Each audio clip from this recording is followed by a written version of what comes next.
selamat pagi semuanya teman-teman. Perkenalkan Pak, nama saya Bisma Arya Seno. Saya sekarang penempatan di proyek tol Aceh Medan, tepatnya di ruas Sigli Banda Aceh. Jadi belum sampai Medan. Ini sudah tampil Pak Weni di layarnya presentasinya? Sudah Pak, sudah. Oke. Saya selaku Project Director dari Adi Persada Beton. Kami berpartisipasi di proyek ini untuk mensupport proyek ini, dan mainkon kami adalah Adikarya atau induk kami. Jadi saya di sini sebenarnya ingin menjelaskan masalah konsep Adi Persada Beton di partisipasi di proyek ini Pak ya. Untuk yang masalah perhitungan detail dan lain-lainnya, alhamdulillah sudah dibantu sama Pak Gambiro tadi. Terima kasih Pak Gambiro. Jadi bisnis Adi ini, Adikarya ini salah satunya adalah dari 5 bisnis di konstruksi, energi, properti, industri, dan investasi. Di APB ini bergerak di bidang industri. Jadi kami mensupport kegiatan proyek yang ada di Indonesia ya, untuk pekerjaan infrastruktur ya. Terus kami juga memproduksi istilahnya precast yang sebelumnya mungkin belum pernah diproduksi, seperti yang ada di LRT. Untuk produksi yang lainnya mungkin sama dengan precaster yang lainnya. Kami ada 5 pabrik Pak di Indonesia ini. Kebetulan ada di Jawa sama di Sumatera.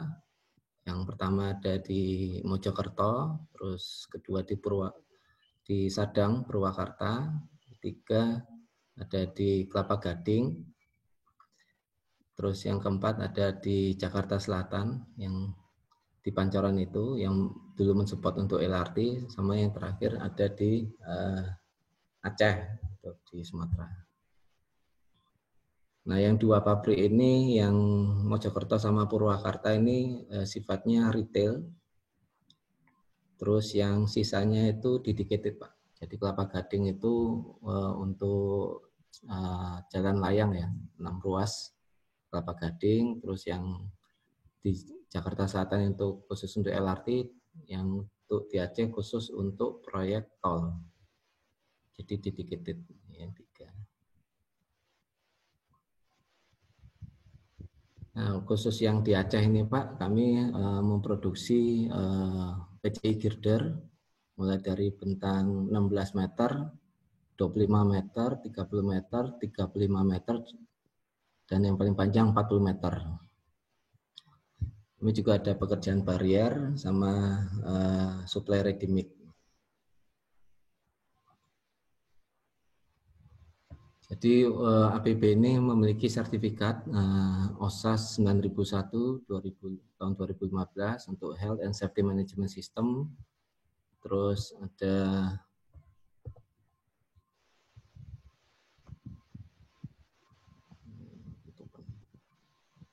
ISO 14001 untuk Environmental Management System.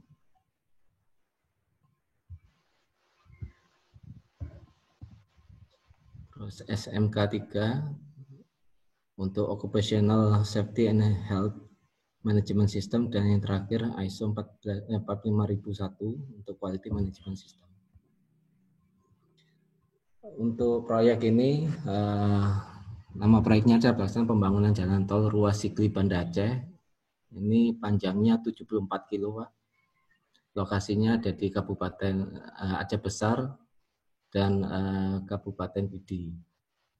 Pemiliknya adalah PT Utama Karya Persero. Waktu pelaksanaan 840 hari, pemeliharaan 730 hari, pembiayaan CPF atau Contractor Pre-Financing, turnkey, terus jenis kontrak unit price, terus pengguna jasa PT Utama Karya, penyedia jasa Adikarya, terus lingkup pekerjaannya yang ada di sini itu dari perencanaan, itu dari 6 seksi ini, di seksi 4 itu sudah disiapkan RTA-nya oleh Utama Karya, dan sisanya seksi itu didesain oleh Adikarya. Pembangunan fisik meliputi pekerjaan tanah, perkerasan, struktur, fasilitas tol, dan pekerjaan penunjang. Nah, ini gambarannya, Pak. Ini STA 0 dimulai dari bawah, Pak, Padang Tiji itu sampai dengan STA 74 ada di Banda Aceh. Sedangkan lokasi pabrik kami untuk yang precast ada di STA 25.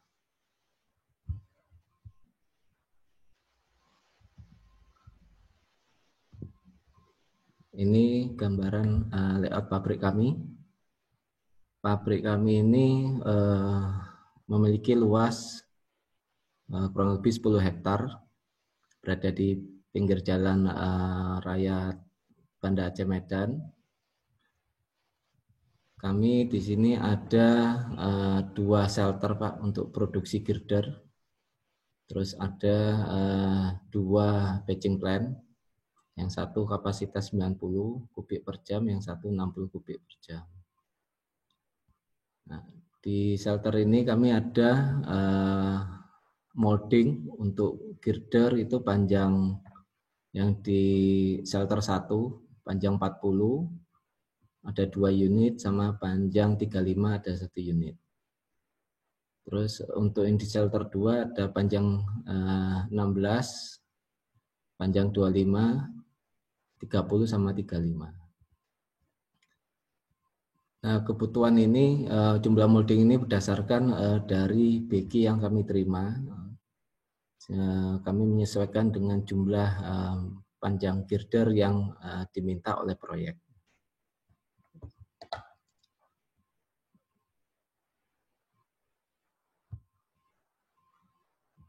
Untuk pekerjaan girder itu mulai dari fabrikasi besi dan oiling, kebersihan molding, itu yang kami kerjakan di sebelah shelter, Pak, untuk fabrikasi besinya di line 1. Seperti biasanya yang perlu diperhatikan itu jumlah dan posisi besi beton, diameter besi beton, kerapian pembesian, kebersihan molding, dan kerataan molding. Oh ya, untuk yang molding di Aceh ini kami menggunakan sistem molding hidrolis. Jadi dia akan melakukan perpindahan sendiri tanpa alat angkat. Dan untuk setting besi dan setting tendon, ini seperti gambar yang di sebelah kiri, setelah difabrikasi besinya itu akan dipindahkan ke dalam shelter menggunakan alat angkat dan truk. Nanti di dalam shelter juga akan dibantu oleh alat angkat portal gantry. Yang perlu diperhatikan di sini adalah jumlah diameter dan posisi tendon setelah fabrikasi, jumlah posisi dan tipe casting, selimut beton, dan panjang segmen.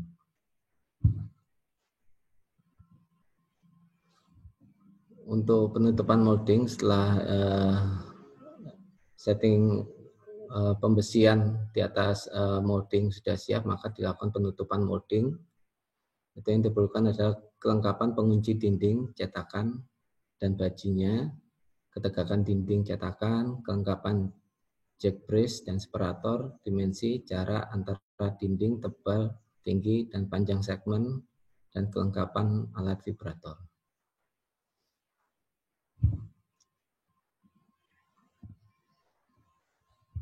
Pengecoran. Nah, pengecoran ini kami menggunakan paket cor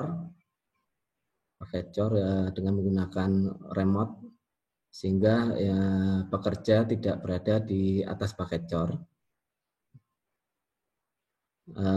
Di dinding ini disediakan catwalk untuk pekerja melakukan pengecoran, terus vibrator dari sisi atas, dan finishing. Nah, selama pengecoran ini yang perlu diperhatikan adalah besaran selam dan visual beton segar, selam loss, tinggi jatuh saat pengecoran, internal dan eksternal vibrator, tahapan pengecoran, dan finishing dan curing setelah selesai cor. Selain vibrator internal, kami juga ada vibrator eksternal yang dipasang di dinding molding. Terus untuk sebelum pengecoran, kita juga melakukan cek selam. Dipastikan bahwa selam yang beton yang mau dituang selamnya berkisar di sekitar 65 plus minus 5 cm.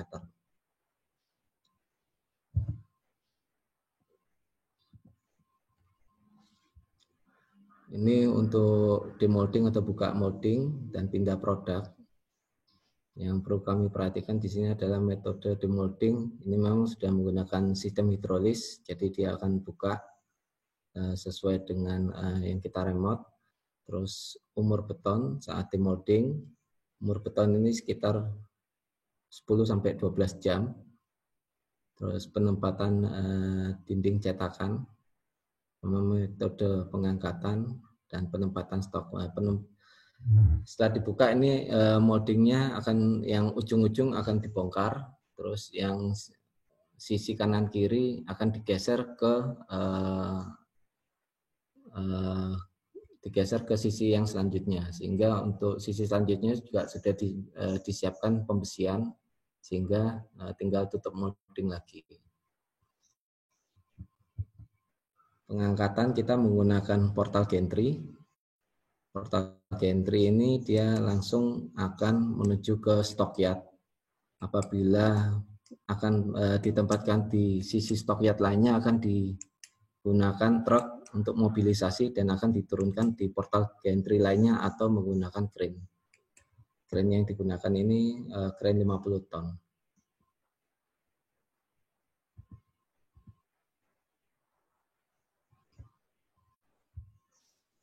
Nah, ini untuk pengiriman atau pengangkatan segmen balok. Jadi segmental ini adalah balok yang disusun dari beberapa segmen. Jadi misalnya panjang 40 akan dipecah menjadi 5 atau 6 segmen dengan tujuan pengirimannya akan lebih mudah ke lokasi, karena jalan yang kita lalui ke lokasi proyek itu biasanya jalan desa, jalan kampung, atau kita dari Menkon membuka jalan sendiri, sehingga untuk manuver-manuvernya kalau segmental ini lebih mudah. Kita menggunakan trailer yang 12 meter maupun trado yang panjang 8 meter. Yang perlu diperhatikan dalam pengiriman itu kami selalu berkoordinasi dengan Menkon untuk joint survei kondisi jalan, apakah jalannya sudah padat, kalaupun habis hujan perlu perbaikan atau penimbunan sirtu kembali, sehingga dalam pengirimannya tidak terjadi masalah. Pada saat di lokasi stok di lapangan ini juga kita memperhatikan kepadatan tanah yang ada di stok di lokasi. Itu memang harus dipadatkan seperti kepadatan yang diperlukan untuk jalan, sehingga tidak terjadi penurunan pada saat penurunan di lokasi maupun pada saat stressing. Karena yang berbahaya adalah ketika saat stressing ada penurunan tanah, itu girdernya akan, bahasanya itu mulet, melengkung, gitu, melengkung ke samping. Itu yang harus dihindari. Kami juga di lapangan itu menyiapkan ada sleeper, Pak. Landasan segmen balok harus kuat dan rata, itu kami menggunakan sleeper beton yang kami produksi sendiri. Terus kami juga kalau melihat kondisi tanahnya juga istilahnya kurang bagus, walaupun sudah dipadatkan, kami memberi plat beton, plat baja di bawah slipper. Terus posisi penempatan segmen balok harus urut dan benar, tidak terbalik karena sudah ada penomorannya. Jarak antar segmen itu 10-15 cm. Jadi antar segmen ini harus dikasih space. Terus di atas landasan segmen balok sudah disiapkan alas multiplex. Multiplex ini supaya tidak ketemu antara dengan slipper, sehingga diharapkan tidak terjadi bekas ya atau kropos pada saat stressing, karena segmen ini akan bergerak ketika di stressing. Dan tidak lupa kelurusan antara segmen satu sama segmen yang lainnya. Dan di sini juga dilibatkan surveyor pada saat persiapan stressing.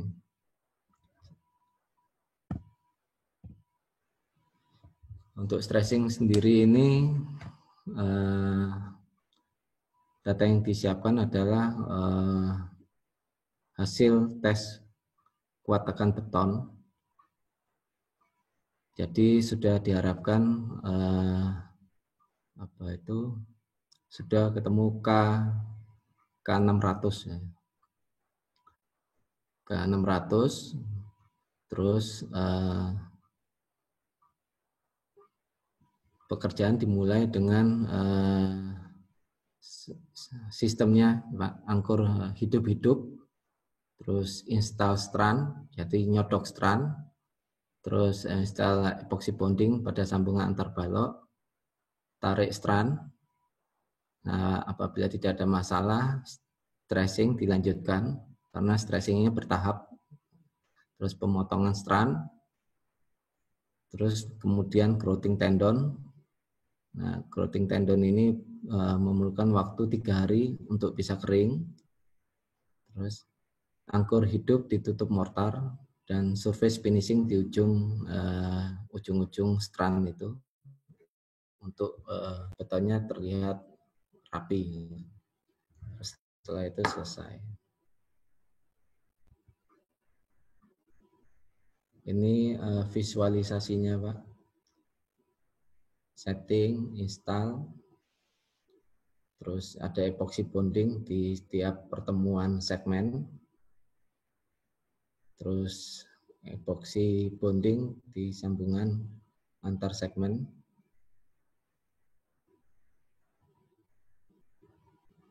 terus tracing segmen balok jembatan. Nah, ini diharapkan timbul chamber, Pak. Timbul chamber setelah stressing. Terus setelah itu growthing untuk tendon. Ya, jadi tendonnya di growthing sehingga tidak terjadi lagi pergerakan. Terus finishing di end block menggunakan mortar.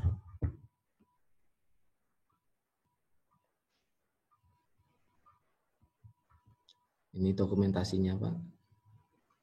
Untuk erection balok girder.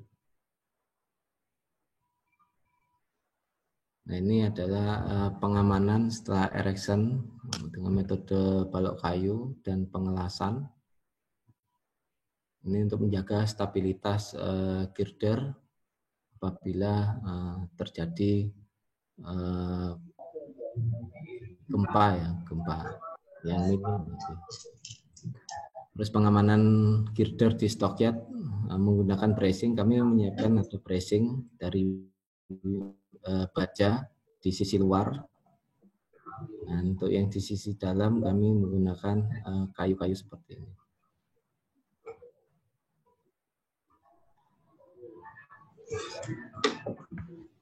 Selain itu kami juga ada pengamanan untuk area stok girder di lapangan menggunakan safety net. Nah, safety net ini digunakan karena banyaknya hewan ternak warga. Memang di Aceh ini hewan ternak tidak dikandangkan, Pak, tapi dibiarkan bebas cari makan sendiri. Nah, itu menghindari ada gangguan hewan ternak yang berada di area stok girder di lapangan. Di sini juga ada pengaman stressing girder. Dikhawatirkan itu ketika terjadi gagal stressing atau putus, takutnya ada material-material stressing yang terlempar atau terbang, sehingga perlu dilakukan pengamanan.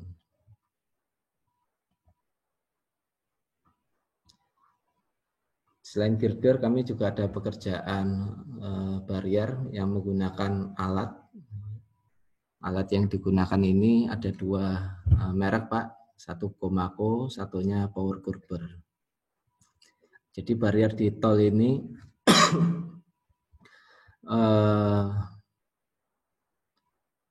dia memiliki tinggi sekitar 1,2 meter.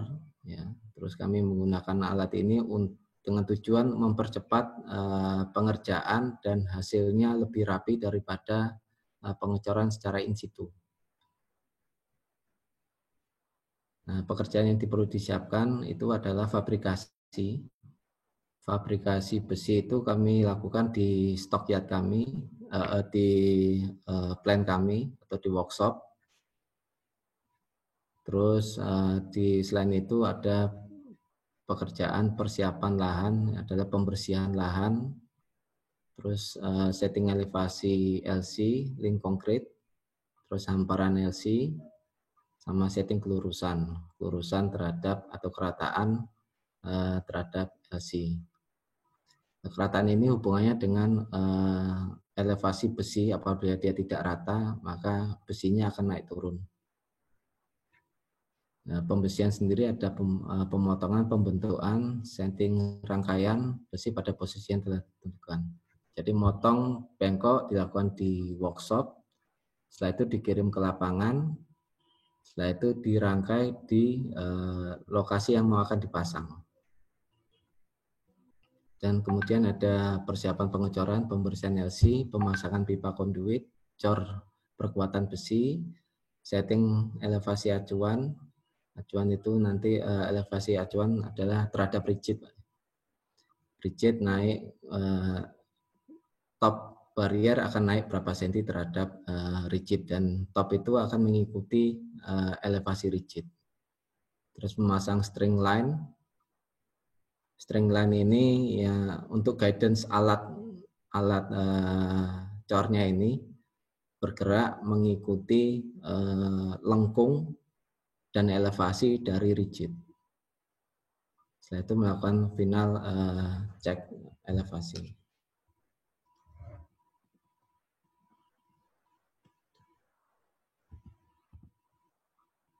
Ini Pak visualisasi untuk pembersihan lahannya. Jadi sebelum pekerjaan barrier ini ada tahapan pekerjaan yang harus dilalui sebelum pekerjaan barrier dimulai, yaitu pekerjaan rigid main road, kemudian ada pekerjaan saluran, baru diikuti oleh terakhir pekerjaan barrier. Ini untuk LC. Pekerjaan pembersihan atau perakitan besi itu berada di pinggir lahan yang mau dicor.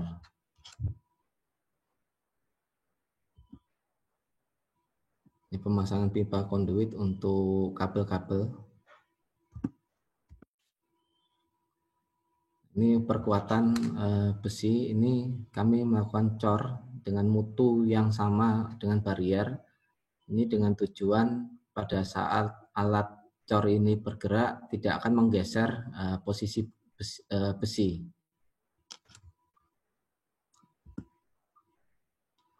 Terus ada setting kelurusan string line dari tim surveyor.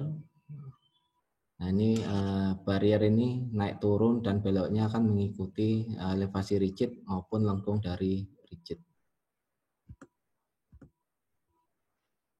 Ini yang terpenting adalah ini Pak, supaya hasil pekerjaan barrier itu tidak terjadi keropos, terus tidak rubuh, Ini kuncinya ada di selam. Jadi selam ini, alat ini membutuhkan selam 3 plus minus 0,5 cm. Dan ini dilakukan sebelum pengecoran dan pada saat pengecoran apabila terjadi trouble di alat itu makanya perlu di-maintain betonnya. Ini visual untuk proses pengecoran dan pekerjaan finishing merapikan bagian barrier yang kurang presisi. Jadi untuk hasil pengecoran ini pada saat pengecoran itu memang masih diperlukan tenaga untuk melakukan finishing. Itu untuk menutup rongga-rongga kecil. Terus biasanya di atas topnya barrier itu dia perlu melakukan diperlukan finishing untuk perapian membentuk supaya sesuai yang diinginkan.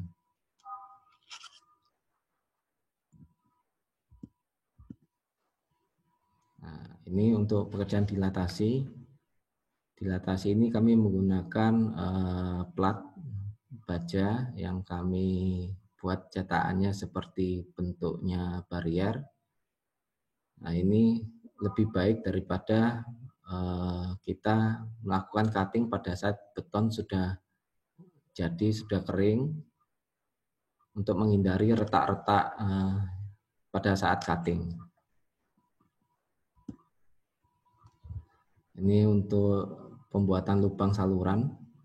Ketika ada yang di daerah super elevasi, maka diperlukan lubang saluran ini untuk masuk ke dari jalan masuk ke saluran berada di tengah-tengah antar barrier.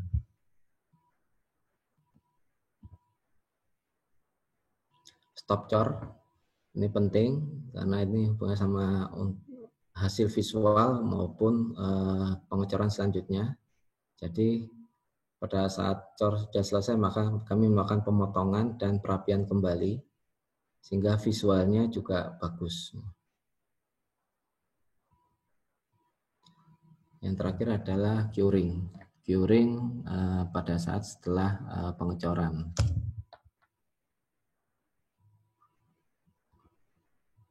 Terus kami ada kerjaan hamparan beton atau rigid. Yang kami gunakan di sini ada 2 merek alat.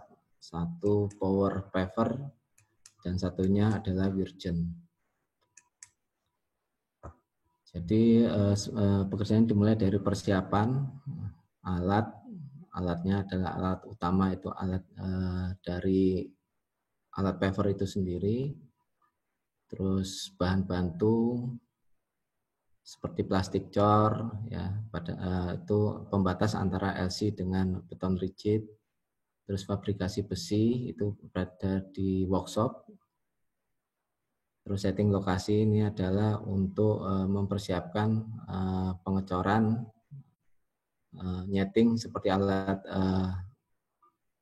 barrier tadi, setting elevasi, ketebalan betonnya, sama lengkung-lengkungnya. Kita menggunakan beton FS45 dan pengangkutannya menggunakan dump truck.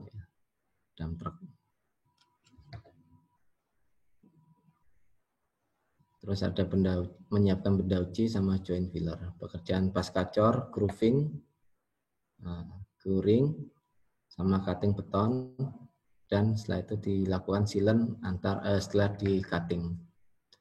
Perawatan menggunakan air dengan ditutupi permukaan rigid dengan geotextile, dan ini perawatan ini dilakukan sampai umur 7 hari. Ini tahapan-tahapannya. Ini betonnya, ini dari dump truck dituang, nanti masuk di bawah alatnya ini. Ini juga pengecekan selam. Selam ini sekitar 8 cm, Pak. 8 cm, terus pengukuran suhu beton. Nah, ini adalah pekerja finishing yang mengikuti di belakang alatnya. Ini ada pekerjaan cutting. netting, terus ada pekerjaan silen. Nah, silen ini sebelum dituang maka perlu dilakukan isolasi dulu sehingga untuk menghindari cipratan-cipratan silen ini ke permukaan beton. Maka perlu dilapis dengan isolasi. Cutting itu sendiri ketebalannya kurang lebih 10 cm. 10 cm. Setelah itu ada pekerjaan curing dengan ditutup geotekstil dan semprot air.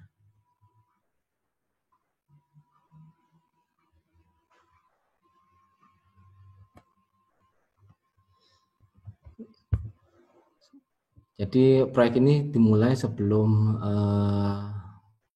adanya COVID-19 ya. Proyek ini dimulai di awal tahun 2018. Ya, setelah itu ada pandemi di awal 2019 sehingga ini membuat kami melakukan perubahan budaya, Pak ya. Bukan perubahan metode tapi perubahan budaya dalam bekerja. Dan ini memang pandemi ini, proyek besar ini mobilisasi dan orang dari luar Aceh itu sangat besar. Karena ini termasuk proyek yang besar sehingga kita tidak tahu siapa yang terkontaminasi, siapa yang tidak, sehingga kita melakukan prosedur-prosedur yang diperlukan untuk mencegah penyebarannya. Ini data yang sudah terkonfirmasi, ada 392.000 yang terkonfirmasi. Kasus aktifnya ada di seluruh Indonesia nih Pak ya, 61.800, terus sembuh 317 dan meninggal 13.400.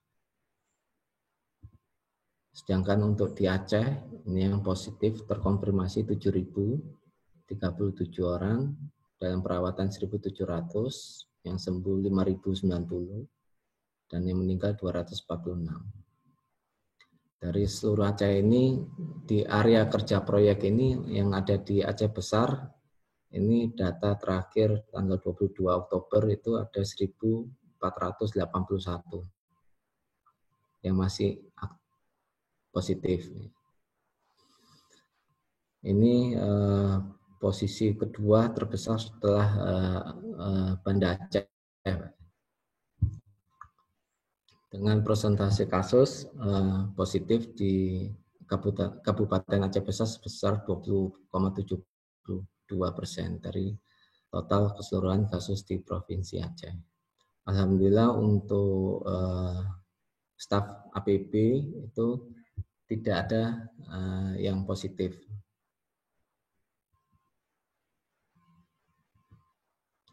Ini untuk prosedur penerimaan atau kedatangan tamu, pekerja maupun staf.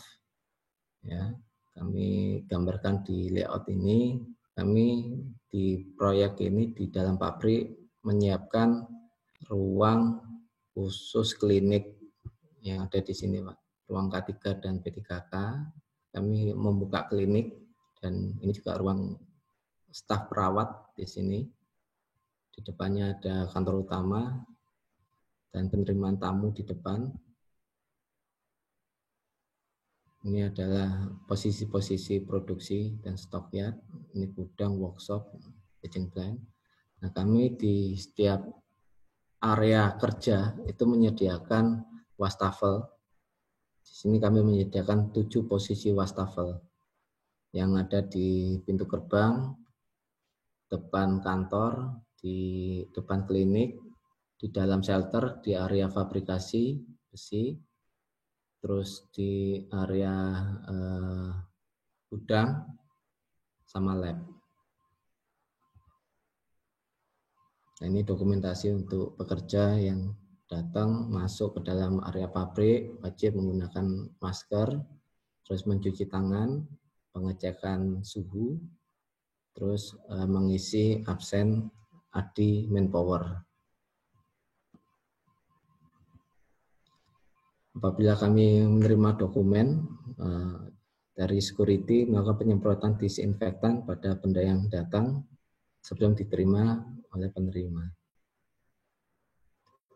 Ini adalah screening masuk lokasi kerja khusus tamu, subkon, ya, atau stakeholder lainnya. Itu asesmen risk kami itu berada posisi yang tinggi karena berbagai macam orang dari berbagai daerah akan berkunjung ke pabrik kami atau ke kantor kami. Jadi pertama tamu datang melapor ke security, security mengarahkan untuk mencuci tangan dan memeriksa kelengkapan APD. Tiga, security menanyakan tujuan dan siapa yang mau ditemui. Terus keempat, petugas mengukur suhu tubuh dengan termogan. Terus tamu memindai QR code yang terhubung dengan kondisi tamu atau link dari ADI itu untuk merekod kondisi tamu. Dia akan mengisi formulir secara online. Terus tamu mengisi kuesioner sampai selesai. Tamu setelah semua kuesioner diisi akan muncul tampilan layar dengan salah satu warna hijau, kuning, atau merah yang menunjukkan tingkat risiko tamu tersebut terhadap paparan COVID-19. Tamu diminta menunjukkan tampilan layar ke petugas atau security apakah dia di layarnya muncul warna hijau, kuning, atau merah. Dengan risiko hijau itu kecil, risiko sedang itu kuning, risiko berat itu merah. Sehingga kami dari situ menentukan apakah tamu itu diizinkan masuk, kalaupun masuk itu sampai area mana, atau tidak boleh masuk sama sekali.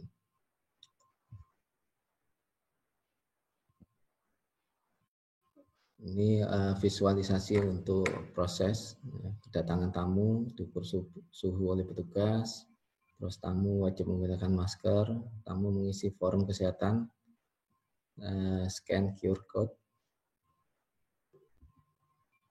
dan ini hasil yang harus ditunjukkan ke petugas kami. Terus sekarang kami juga meminta atau menginformasikan ke seluruh stakeholder kami apabila berkunjung ke tempat kami harus menunjukkan hasil rapid test atau swab yang masih berlaku kepada tugas resepsionis kami. Nah, selama di ruang tunggu kami juga menjalankan prosedur social distancing. Ini untuk supplier sama mengecek suhu tubuh, terus menyemprot disinfektan untuk mobil supplier di bagian handle pintu, terus mencuci tangan dengan sabun, membilas dengan air mengalir. Nah, ini untuk staf, Pak, diukur suhu tubuh juga oleh petugas. Di staf kami, khusus staf ini kami lebih ketat untuk pengecekan kondisi kesehatan. Jadi kami selain itu ada pengukuran kadar oksigen, terus pengecekan terhadap absen ADI sehat. Khusus staf ini kami ada aplikasi untuk memonitoring kondisi kesehatan semua staf. Jadi di situ di aplikasi itu khusus ADI ini dia akan mengisi formulir kondisi kesehatannya. Dan itu setiap hari dilakukan. Masuk kantor, setelah itu masuk kantor wajib menggunakan hand sanitizer dan masker. Untuk pencegahan yang lainnya kami melakukan kampanye ya, sosialisasi COVID-19 menggunakan media banner yang dipasang di area kantor, gudang, workshop, dan lab. Terus untuk handle area kantor atau semua pintu, nah, itu kami merubah budaya dari memegang handle pintu sekarang menggunakan siku. Dan kami juga melakukan pembagian vitamin kepada staf setiap 2 kali dalam seminggu, dan pembagian madu ke staf dan pekerja setiap sekali dalam seminggu. Hal ini dilakukan untuk menjaga kondisi imun tubuh.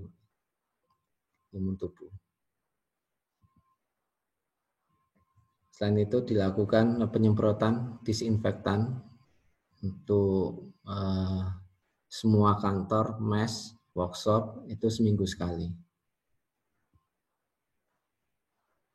Dan pembagian disinfektan untuk masing-masing mobil operasional kepada semua driver kami untuk di area handle pintu maupun di dalam mobil. Apabila ada situasi gawat darurat, jadi apabila ada yang terdeteksi, maka staf tersebut akan, apabila dia berada di posisi pabrik, maka dia akan dilakukan pengecekan di dalam klinik. Terus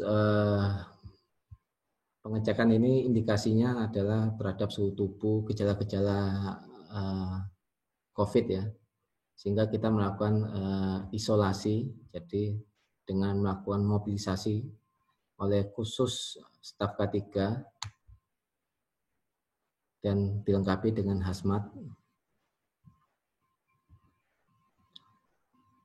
ke lokasi atau kita kirim ke mes isolasi. Jadi khusus kami ada mes atau rumah khusus isolasi apabila ada staf atau pekerja yang terpapar oleh COVID. Ini kami juga ada Satgas COVID-19 dari teman-teman pabrik. Terus kita juga ada hotline gawat darurat ke instansi, ke Babin Kamtibnas, ambulans darurat, Rumah Sakit Ibnu Sina yang ada di Aceh Besar, RSUD Zainal Abidin yang ada di Banda Aceh, Dinas Kesehatan Aceh, hotline COVID-19, terus pelaporan ke manajemen K3 kami yang ada di Adikarya maupun di APB. Kami juga ada protokol kerja dalam kondisi pandemi yang dikeluarkan oleh kantor pusat kami. Dan kami tempelkan di setiap pos security maupun kantor, lab,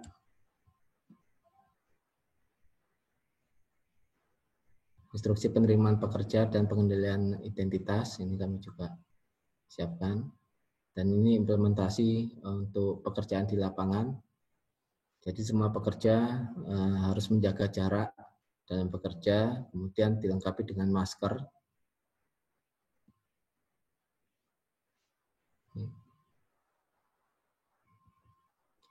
Terus pada saat TBM juga toolbox meeting itu menjaga jarak. Nah, sekian Pak mungkin dari kami terhadap pekerjaan di proyek tol Sigli Banda Aceh yang kami laksanakan sampai dengan saat ini dan mungkin akan berakhir sampai akhir 2021. Sekian Pak, mungkin Pak Wening saya kembalikan, mungkin ada pertanyaan. Oke, siap Pak. Baik, sekarang kita beralih ke sesi tanya jawab Pak. Diberikan waktu 15 menit. Saya bantu bacakan pertanyaan-pertanyaannya. Ini ada dari SNI 209, Clara AG Simatupang. Pokok-pokok perencanaan tidak hanya 5 hal tersebut, harusnya termasuk kenyamanan dan keselamatan, pertimbangan aspek sosial, lingkungan, dan keselamatan jalan, termasuk apakah lahan bisa dibebaskan atau tidak. Oh, jadi ini terkait dengan pekerjaan di lapangan ya. Jadi lahan apa bisa dibebaskan atau tidak, ini titik beratnya. Jadi untuk lahan Pak, kami karena sebagai subkon ya, lahan ini memang ada bagiannya tersendiri dari pihak penyelenggara proyek. Di situ diurus oleh BPN. Nah, tim proyek ini akan mengerjakan lahan-lahan yang sudah bisa dibebaskan atau dengan metode dari teman-teman adikarya itu biasanya menyewa dulu lahan yang belum bebas untuk bisa dikerjakan sambil menunggu lahan tersebut dibayar oleh BPN.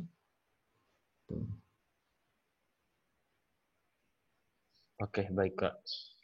Kemudian ada lagi dari SNI 178, Bapak Bambang Sabariman. Mohon penjelasan filosofi dari momen inersia kolom sama dengan 0,7 lagi atau yang terkait dengan duktilitas kolom itu sendiri atau sekalian yang terkait dengan pengekangan kolom itu sendiri. Terima kasih. Ini kelihatannya yang pertanyaan ditujukan oleh ke Pak Gambiro ya. Oh, ini salah ya? Ya mungkin yang di atas. Oke. Berarti yang di bawah nih ya. Oke, ini ada Pak Kristianto, SNI 541. Bagaimana prosedur yang dilakukan oleh tim ADI untuk menjamin keterimaan mutu pada beton yang digunakan pada proyek, mengingat tingkat SDM di daerah jauh berbeda dengan di Jakarta? Jadi gini Pak, prosedur untuk pengecekan mutu beton itu memang seperti pada proyek yang lainnya sama. Jadi pada saat sebelum pengecoran dilakukan tes SLAM, gitu. Terus sebelumnya juga ada approval terhadap job mic yang akan digunakan untuk pekerjaan yang sudah ditentukan. Terus setelah pengecoran kan pasti ada benda uji, itu juga sudah ditentukan jumlahnya berapa, yang untuk dicek umur 3 hari, 7 hari, 14 hari, 21 hari, sama 28 hari. Nah, itu sudah ditentukan dan itu sudah dijalankan. Terkait dengan SDM, jadi SDM ini memang kami melakukan mixing ya. Mixing antara lokal dengan SDM yang kami dari APB. Jadi memang kita perkuat untuk mutu karena kami lebih banyak di pekerjaan beton. Itu teman-teman yang sudah di training, yang sudah berpengalaman di pabrik yang ada di Jawa, itu kami sebagai mobilisasi ke Aceh untuk mensupport proyek Aceh. Di situ pun kami melakukan rekrutmen terhadap orang lokal yang sudah memiliki pengalaman terhadap beton, tapi itu under monitoring dan evaluasi kami, Pak. Itu dalam perekrutannya seperti itu. Nah, kami juga menginfokan bahwa prosedur yang ada di APB seperti ini, yang diminta oleh owner seperti ini, kita sosialisasikan, terus kita kerjakan seperti biasanya. Artinya kami juga ada sharing knowledge Pak terhadap teman-teman yang berasal dari lokal. Tapi semua itu underestimate, bukan underestimate, under supervisi ya, untuk supervisi dari teman-teman lab yang kami datangkan dari Jawa gitu. Atau dari pabrik yang ada di Mojokerto maupun di Sadang. Gitu, Pak. Oke, baik Pak. Selanjutnya ada Bapak Arif Wibowo, SNI 144. Untuk girder bentang pendek, untuk span 16 meter, di up bapak, apakah segmental post tension ataukah monolith pretension? Terima kasih. Semua girder kami menggunakan post tension karena mengingat jalan yang tersedia yang di jalan provinsi maupun jalan kerja proyek itu tidak memungkinkan untuk melakukan monolith atau pretension gitu. Oke, selanjutnya nih ada anonim.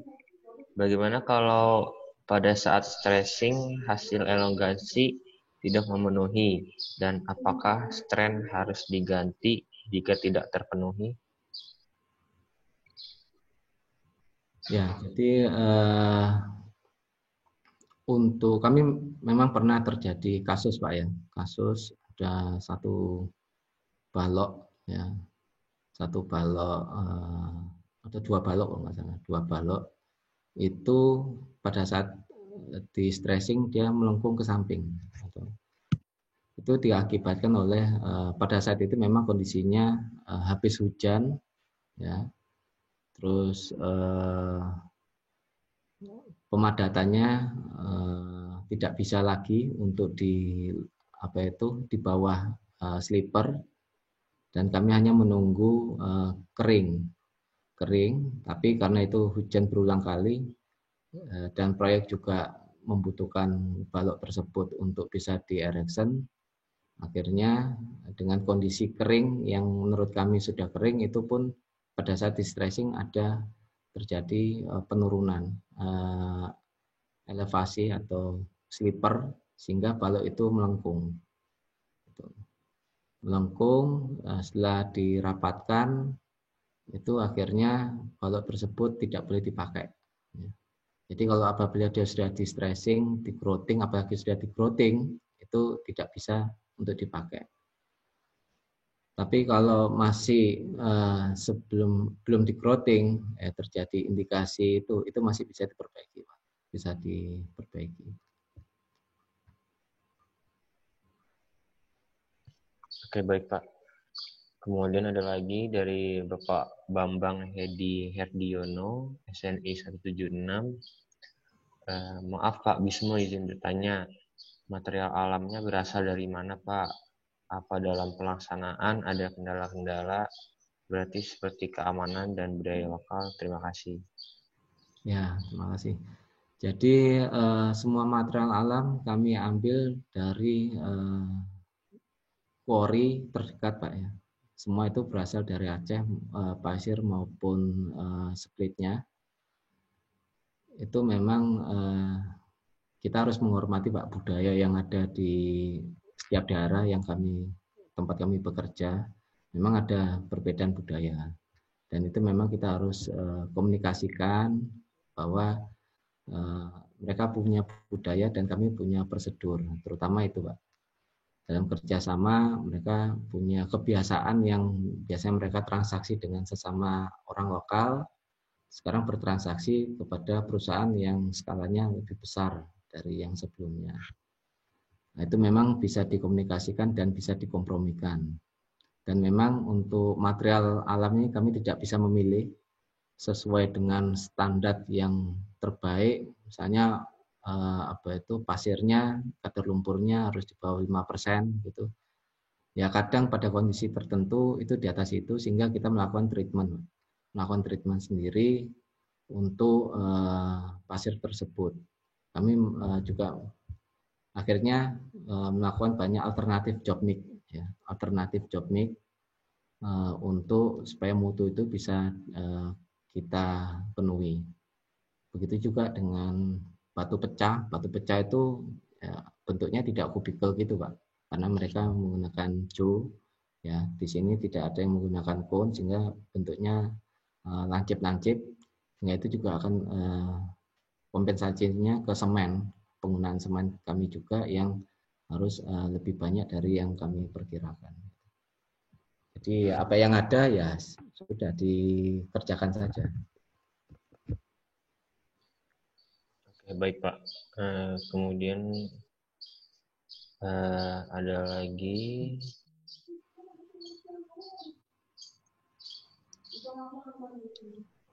Pak Arif Wibowo. Bagaimana cara untuk mengetahui apakah strain dalam tendon yang telah digluting mengalami perkaratan atau korosi atau tidak selama masa layak atau umur pakai jembatan? Jadi itu dilakukan pengecekan Pak sebelum strand itu dimasukkan ke dalam tendon. Jadi dilakukan pengecekan terhadap korosi. Nah itu memang dipastikan bahwa tidak terjadi karat yang masif ya Pak ya terhadap strand. Kami juga memang waktu itu menunggu stressing karena kondisi lapangan juga mungkin agak terlambat, sedangkan material strand itu sudah kami datangkan. Nah, waktu itu mungkin juga ada perlindungan terhadap stok strand kami juga ada yang kurang bagus sehingga muncul karat, ya itu kami tidak pakai, Pak. Satu itu. Jadi pengecekan sebelum strand itu dimasukkan ke dalam tendon. Dan itu kami juga melakukan checklist, juga di situ juga ada konsultan, pengawas untuk mengecek apakah strand itu boleh digunakan atau tidak. Tapi kalaupun hanya ada karat, Pak, ya, sedikit. Nah, gunanya growting itu adalah untuk menutup udara supaya karat itu tidak bertambah. Nah, salah satu gunanya growting itu. Itu, Pak, yang bisa saya jawab. Oke, baik Pak. Selanjutnya ada anonim lagi nih Pak. Selamat siang, mohon bertanya. Berapa waktu yang diperlukan untuk produksi girder, spawn pile, dan lain-lain? Mohon dijelaskan faktor-faktor kegagalan dalam stressing dan bagaimana solusinya. Terima kasih. Jadi untuk di proyek ini kami tidak mengerjakan spawn pile, Pak, ya. Jadi yang kami produksi itu adalah girder. Girder ini dengan sistem hidrolis ini, moddingnya sistem hidrolis. Jadi kapasitas cor kami, kapasitas produksi untuk panjang 35 sama 40 itu adalah 1,5 kali per hari. Misalnya hitungannya 1,5 balok lah, 1,5 balok per hari. Jadi untuk yang panjang 16 sampai 30 itu 2 balok per hari di masing-masing modding. Untuk itu. Terus faktor-faktor apa kita tadi, Pak? Ada yang kelupaan. Sebentar Pak. Oh ya, kemudian mohon dijelaskan faktor-faktor kegagalan dalam stressing dan bagaimana solusinya. Ya, gagal stressing itu bisa jadi strandnya putus, Pak, ya. Putus itu bisa jadi. Terus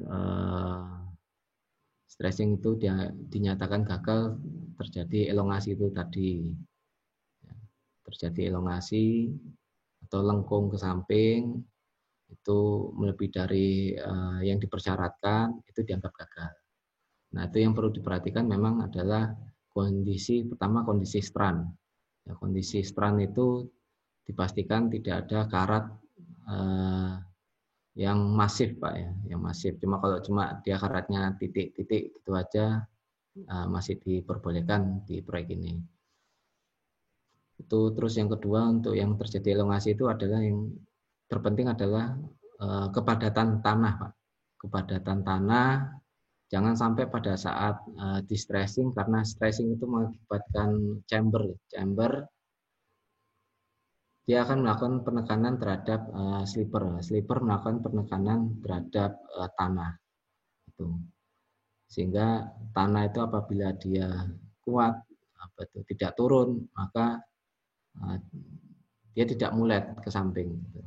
Itu yang perlu diperhatikan. Memang solusinya dari beberapa kejadian, ada yang mau pada saat stressing belum di growting, ada yang mau mulet gitu, kami hentikan, Pak. Kami hentikan, melakukan perbaikan lagi,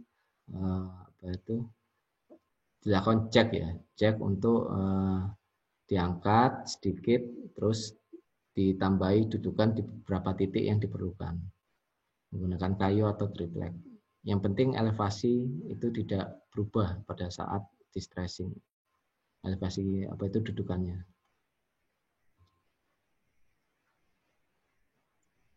Oke, baik Pak. Kemudian selanjutnya ada dari peserta anonim lagi Pak.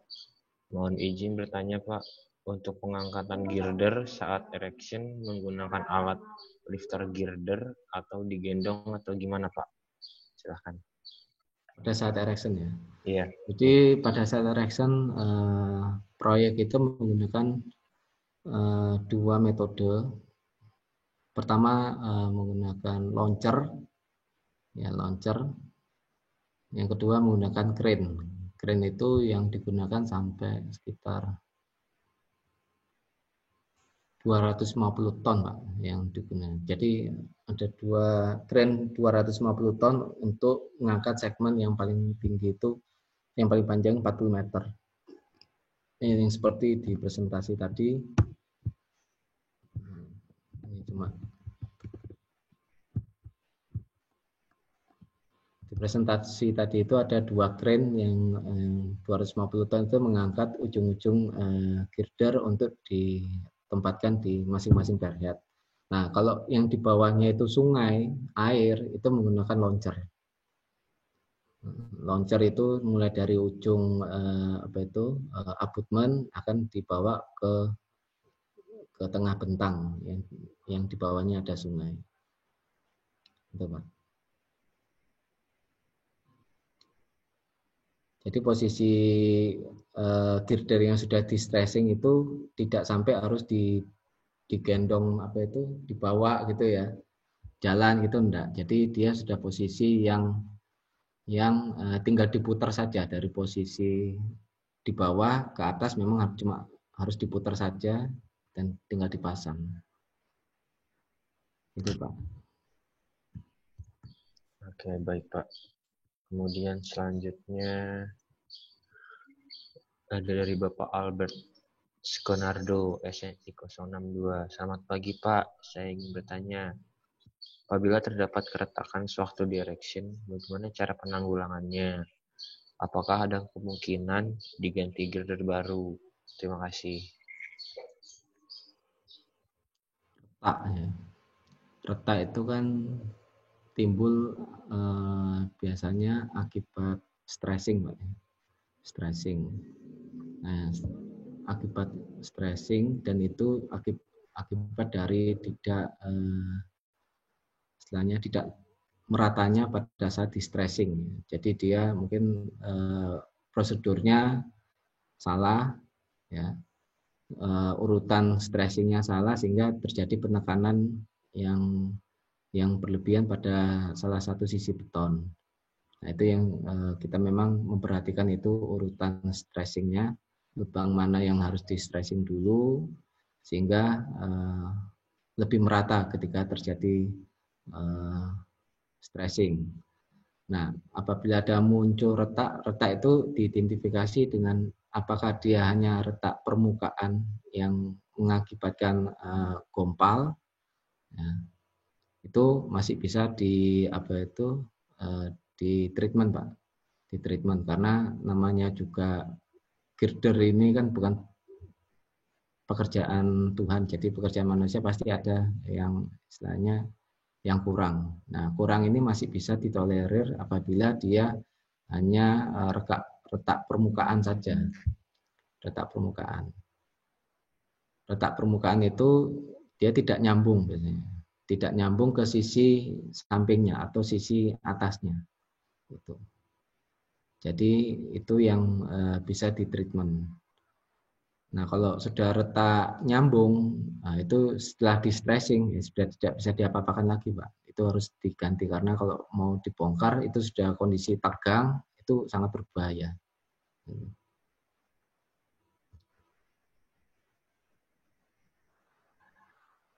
Oke, baik, Pak.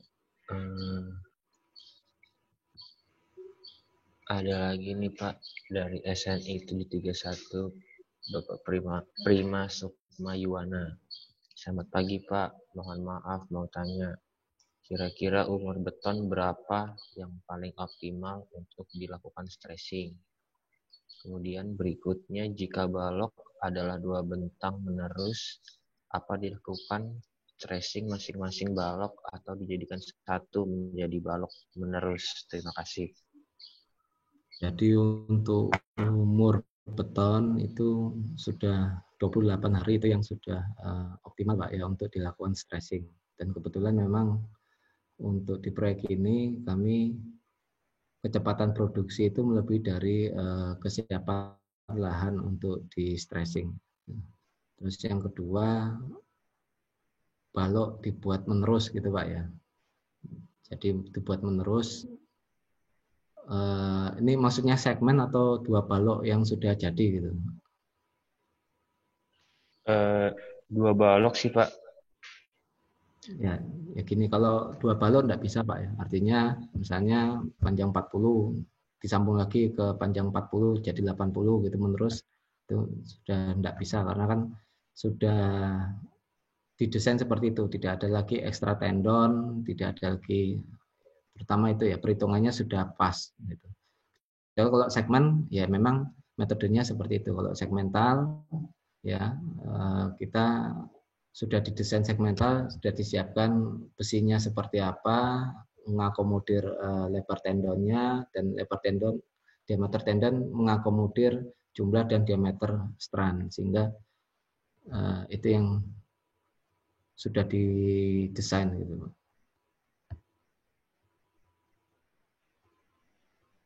Oke, baik Pak. Kemudian selanjutnya ada dari Bapak Anwar Jumadi. Bagaimana jika nilai chamber tidak memenuhi persyaratan? Metode apa yang akan dilakukan? Terima kasih. Chamber tidak memenuhi ya. Ya ini artinya kan berdasarkan pengalaman. Ya, pengalaman chamber tidak terpenuhi ini saya belum temui Pak di proyek ini. Jadi alhamdulillah untuk chamber kami selalu terpenuhi. Cuma untuk ada info yang berdasarkan pengalaman yang teman-teman yang sudah senior ya, itu dia metodenya diangkat di salah satu sisi gitu ya, digantung lah, istilahnya digantung, ibaratnya itu kayak diurut Pak, digantung turunin atau digantung berapa lama sampai chambernya apa itu ketemu baru diturunin. Itu yang ilmu lapangan yang pernah saya ketahui ya, info dari teman-teman seperti itu. Karena ya sebenarnya treatment itu lapangan itu selalu ada. Jadi tidak semuanya itu berdasarkan textbook dan itu memang sudah terbukti, sudah tidak ada masalah gitu. Jadi seperti itu. Baik Pak. Selanjutnya dari Ibu Ana Susanti Yusman, SNI 09. Tanya Pak, bagaimana dengan pekerja yang OTG? Apakah bisa dicek? OTG itu kan berdasarkan gejala yang terjadi Pak ya. Artinya istilahnya panas di atas 37,3 derajat, terus ada kehilangan indera perasa, lidah, indera penciuman, itu salah satu kategori OTG yang kebanyakan menjadi positif. Memang tidak semuanya itu menjadi setelah dites menjadi positif. Jadi kami apabila menemui staf atau pekerja yang ada keluhan seperti itu, ya, kami akan melakukan isolasi dulu Pak.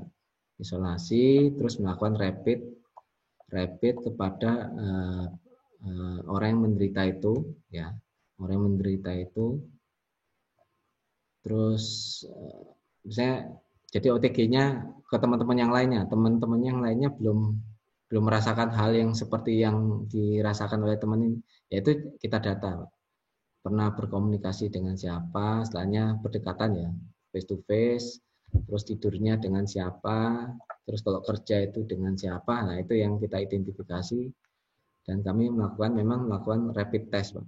Rapid test.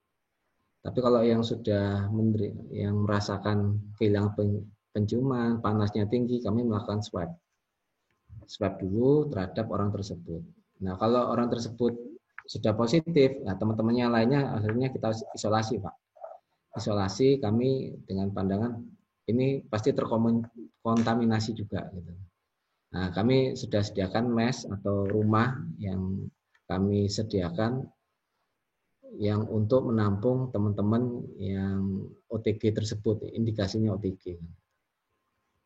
Gitu, Pak. Oke, baik Pak. Mungkin satu pertanyaan lagi Pak. Terakhir, ini ada dari anonim lagi Pak. Apakah di Stockyard proyek pernah kejadian girder rubuh? Karena kemungkinan kalau rubuh, efek domino ia dapat menimpa girder di sebelahnya, dan seterusnya Pak. Ya, alhamdulillah Pak, di proyek ini belum ada kasus girder rubuh Pak. Untuk girder rubuh artinya sebelum di erection, artinya masih di atas area stressing maupun setelah di erection. Jadi kami melakukan pengamanan yang kami sampaikan tadi, ada kasih penyangga di paling tepi luar girder, dan di antara girder itu kami kasih penyangga kayu dan besi. Terus di luar itu juga di sekeliling stok itu tadi kami siapkan safety net ya, untuk supaya hewan ternak itu tidak menyenggol atau beraktivitas di area sekitar stok girder yang sudah kami taruh di lapangan maupun yang sudah di stressing di lapangan. Dan memang antisipasi rubuh itu apabila pada saat erection itu sudah diantisipasi oleh desainer, juga sudah dibatasi paling panjang itu hanya 40 meter.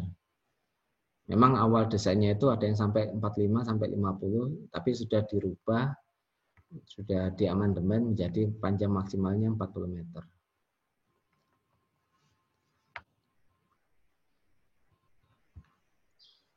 Oke, baik Pak. Karena waktu sudah menunjukkan 11.17. Terima kasih Pak Bismo Haryoseno atas waktu dan pemaparan materinya yang sangat baik ini. Kemudian untuk hari ini materinya sudah cukup.